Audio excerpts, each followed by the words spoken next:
Hi, I'm Jake Cabell with Cross Country Mortgage, and you are tuning into episode 10 of the Veteran-Owned Small Business Series. Each week, we highlight a local business and discuss their journey from where they started to where they are today. And today, we have John Hockhalter with Dickey's Barbecue Pit in Windsor. You can follow Dickey's on social media, or you can download their app. It makes it really easy to order some food. But welcome, John. Glad to have you. Thank you. Thanks for coming on. We have a mutual friend, Chris Travis, that came on to my series a few weeks ago. So glad we can have you come on as well. Awesome. But let's get it started. John, are you from Colorado? Where are you from? What was life growing up like? So I'm originally from North Dakota. I grew up in Bismarck, and I couldn't tell from the accent.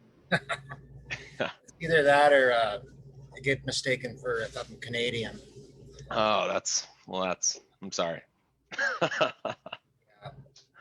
Anyway, I grew up in Bismarck, born in Fargo, but lived in North Dakota, up until graduated high school, and had a wild hair to move down to Arizona, go to Arizona State.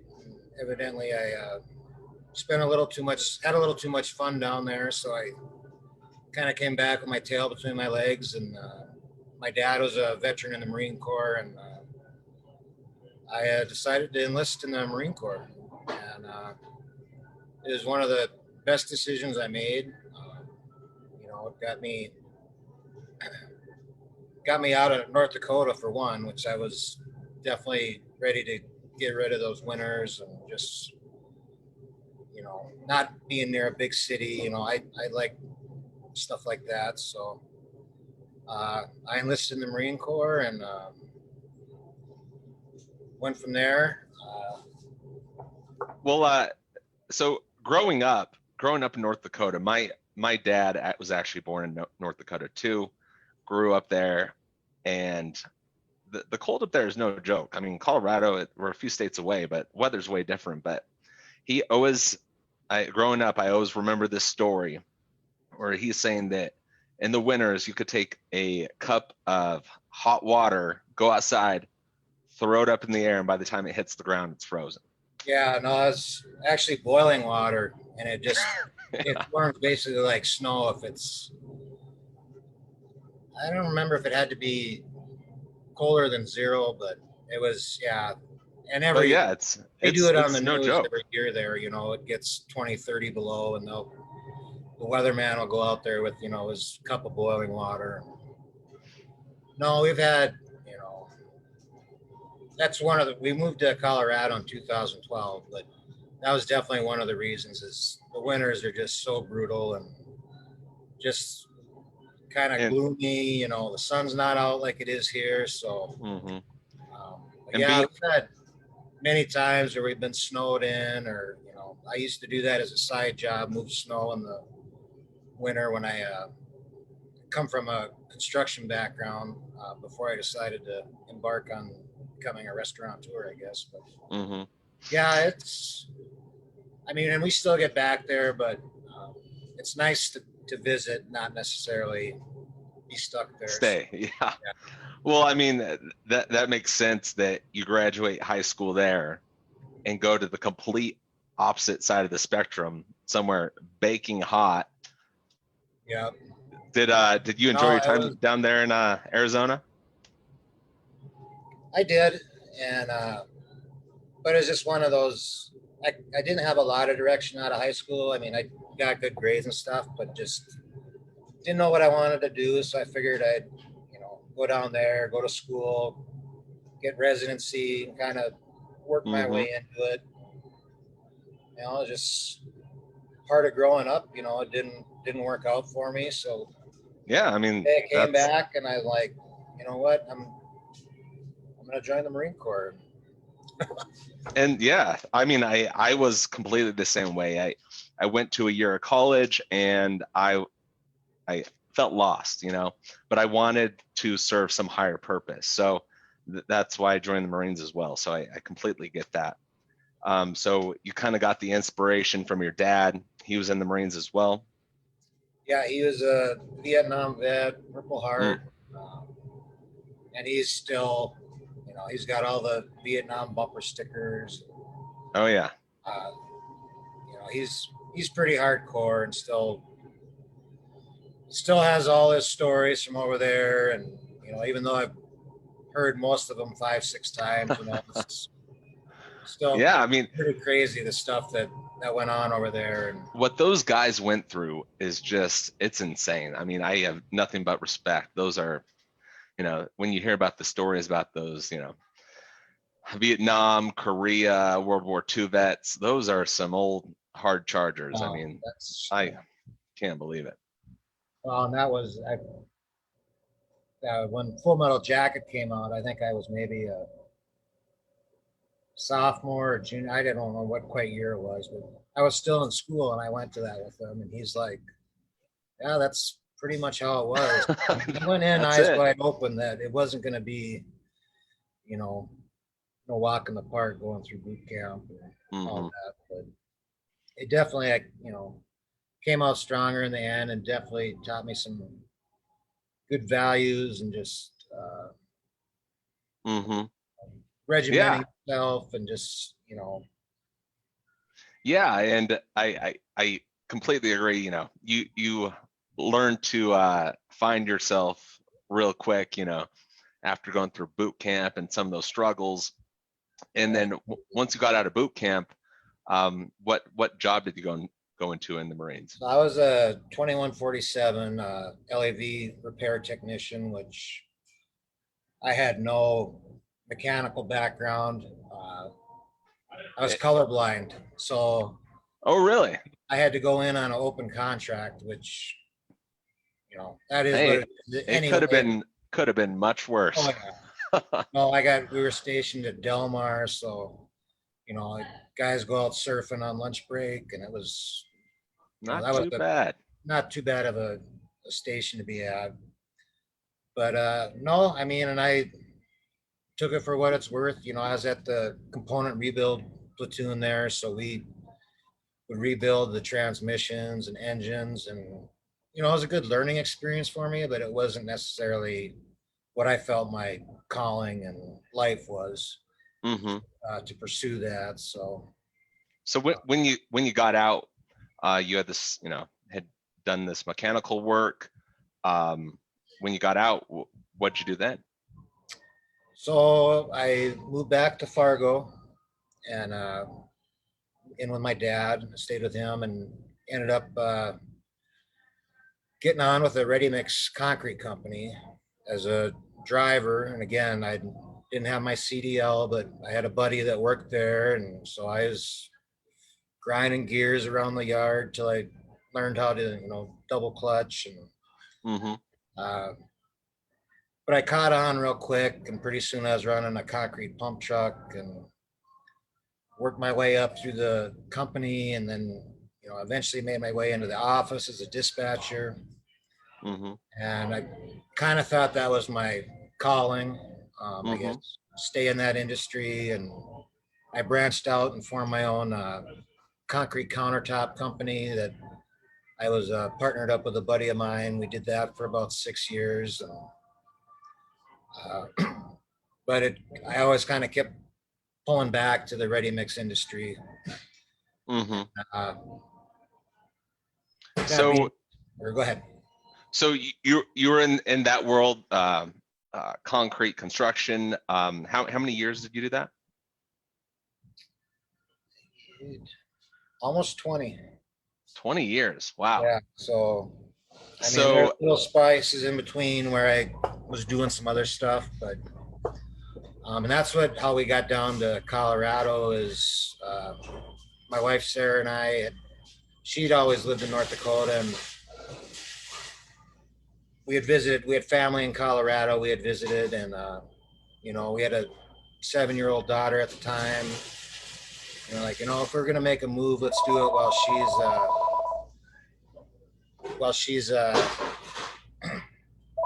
not like high school or with a bunch of friends. Mm-hmm. And I ended up getting on with Martin Marietta down in Denver as a dispatcher, and we made the move. I was down here for about 6 months while Sarah sold the house back there, and no looking back. We Yeah. love it here now, and Yeah, I grew up in South Dakota and Wyoming, so weather, of course, the further oh north yeah, you go, it's a little less favorable. So it's nice to have the change of seasons. Yeah, you have the outdoor well, activities. having the Fall. mountains and having a Oh yeah, major airport. We like to travel and stuff, so it was definitely a good move for us.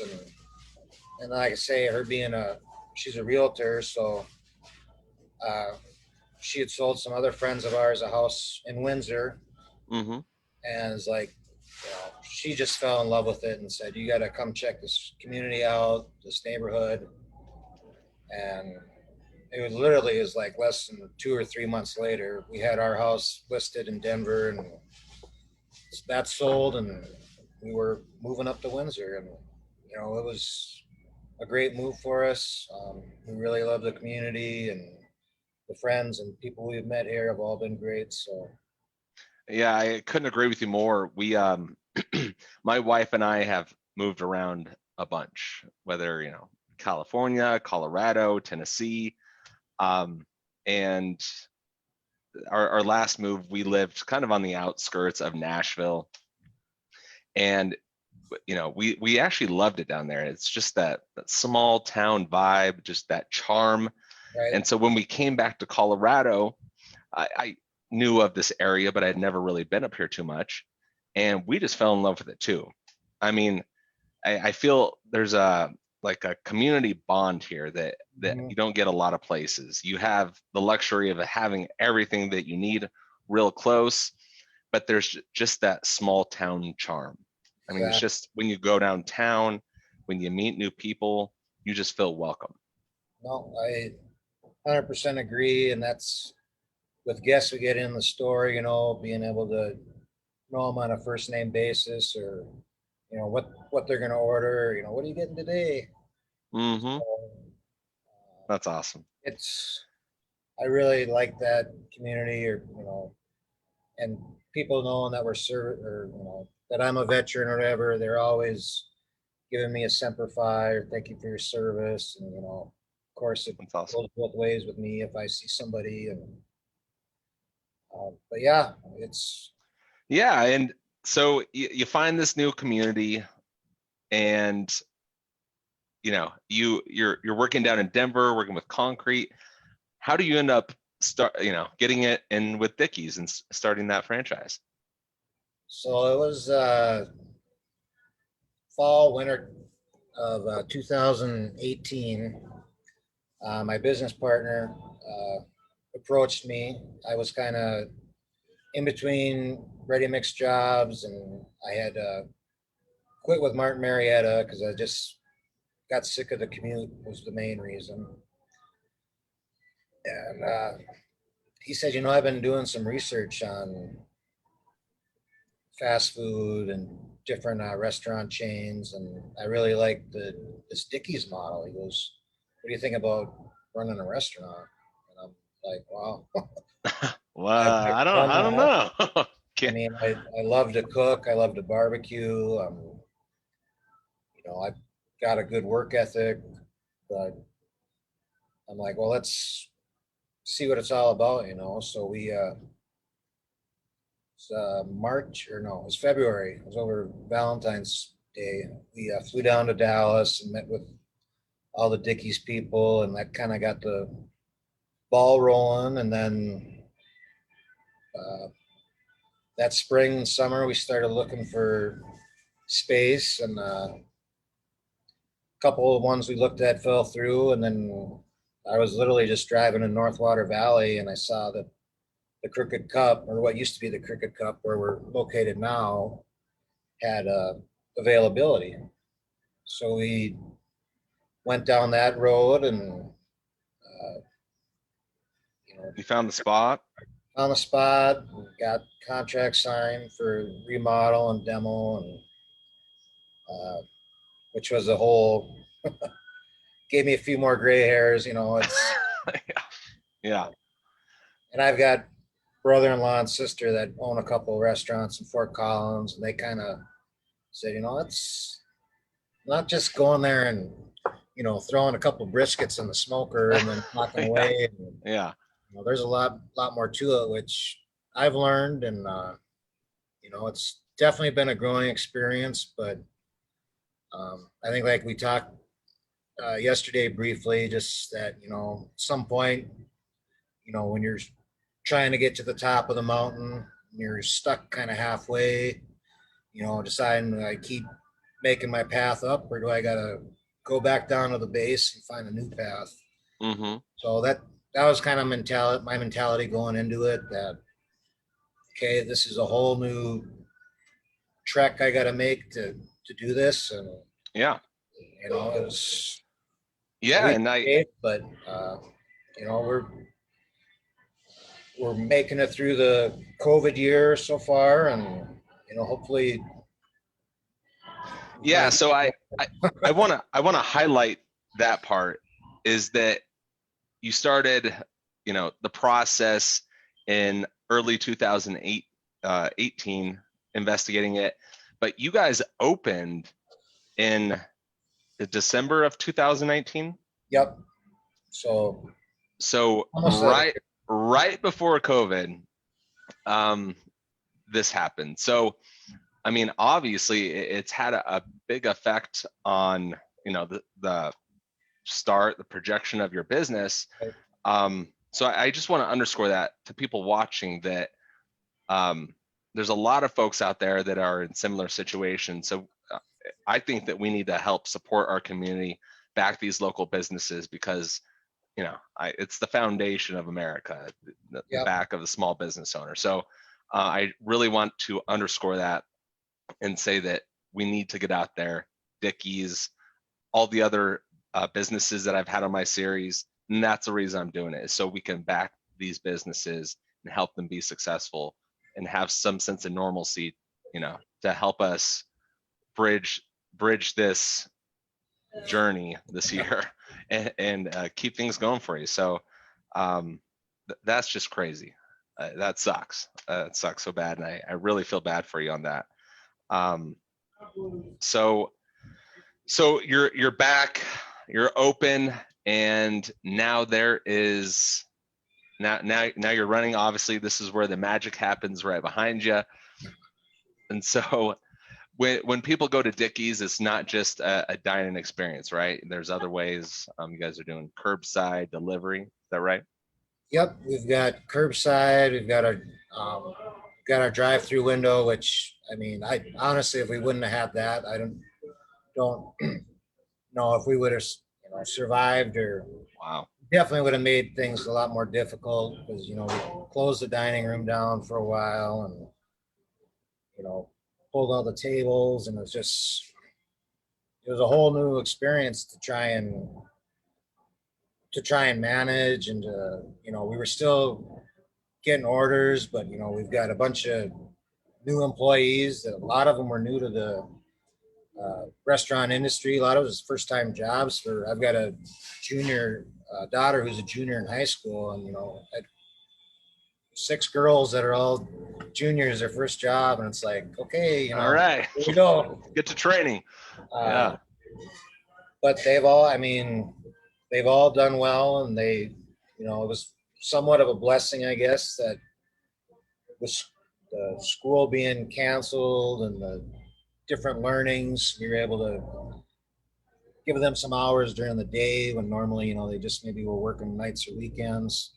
Mm-hmm.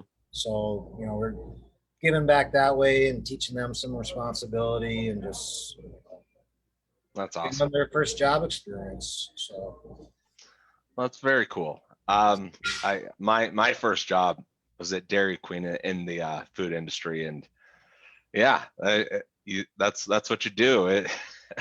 I can't tell you how many blizzards I have, but it was a good experience. No, mine was a Taco John's, I think, and I lasted about a month. Yeah, I hear you on that. Now, you have the catering, carry out. You guys are feeding people during the holidays. Yeah, But we got our holiday packages right now for Thanksgiving and Christmas. Cajun turkeys or just smoked turkeys, sounds really good. pumpkin pies, all our sides, cornbread dressing. So there's All the fixins. yeah, and that's something, we were supposed to open in November of last year. And of course, we had all our holiday orders in, and then we got delayed. So that was another starting the business up. And then we, had 12 turkeys sitting here that I trying to sell for Christmas.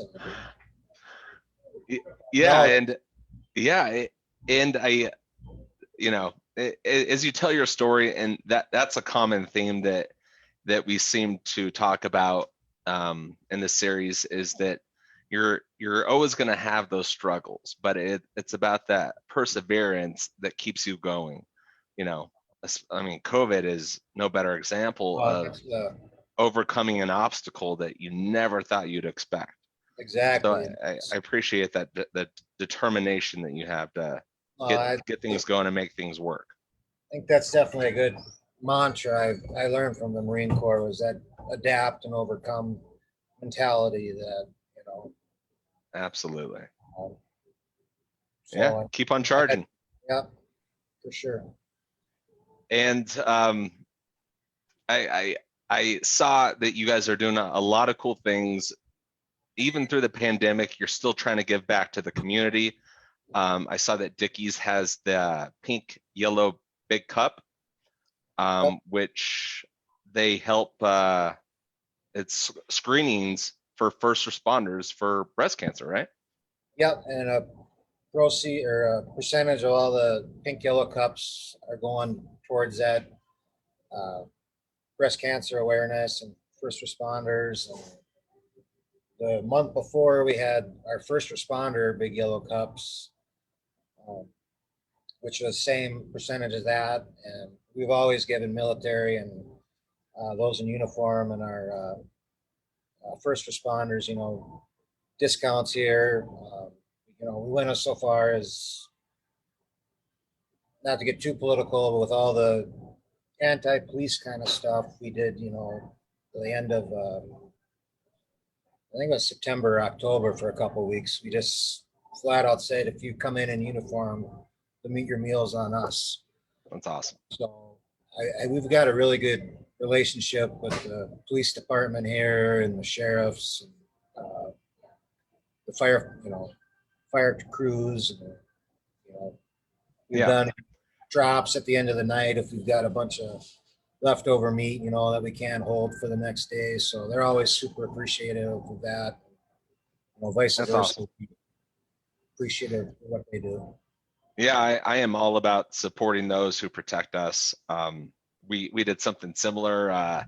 Went and fed the Severance PD and all their city staff lunch last month. So I'm on the same page with you there. Again, it's all about that community aspect of things. We're all neighbors, so we should act as such. But not only the pink yellow cup, but I saw that you guys started a GoFundMe for Cameron Fire, right? Correct. And that's we started that, I think, a little over a month ago, and it honestly hasn't got a lot of traction, but it was something I thought about because my dad, he's in Crystal Lakes up by Red Feather, and he's been evacuated a couple times. And just when we did the video for it, talking with the chief just about how, these guys are out there for 10, 14 days at a time. And they come in. So that was our thing is, when they get to come in and take their 4 or 5, whatever, how many days they get off, come down, we'll provide you some meals and warm meal or some more hot barbecue, so. That's awesome. We're trying to make an effort to give back to them as well. So. Well, good. That's awesome. I'm all about giving back to the community. Now, John, what advice would you give to someone looking to start their own business? You yourself, you did a completely sort of different work for years, and you made the decision to make the jump and start your own business. What tips or tip could you give to someone that's looking to make the same jump?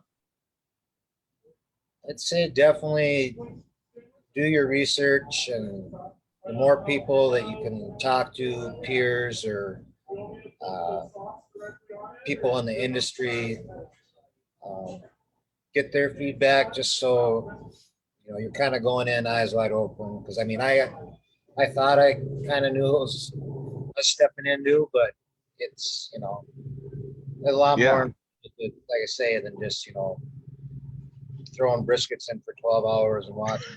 So, yeah, no, uh, definitely do your research and your due diligence. And,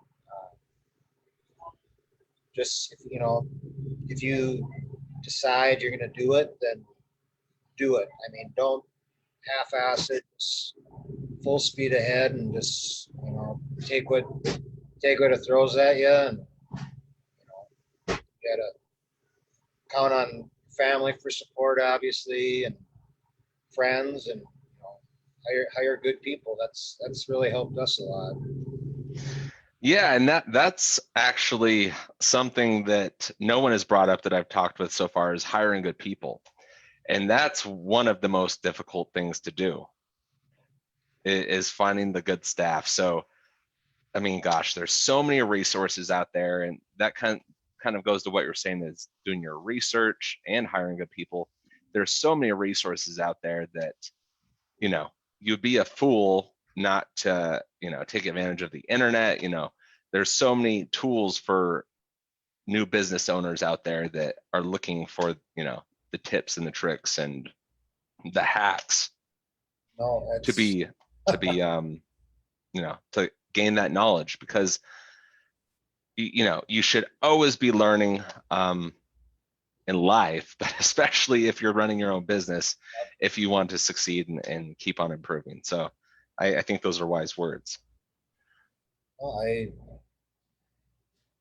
like I say, it's been, and 95% of our staff is right here from Windsor. So I mean, again, just going back to what a good community we have, and just uh, people that enjoy working here and that are making my life easier. So it's good all around. Awesome. Well, I think that's a good note to end on. So once again, I want to thank you, John, with Dickey's Barbecue Pit and Water Valley right there in Windsor. Again, you can find them on social media. The website has everything, and their app really easy to use too. So once again, thanks, John. We appreciate you coming on. All right. Thanks. You have a good one. Bye. Bye bye.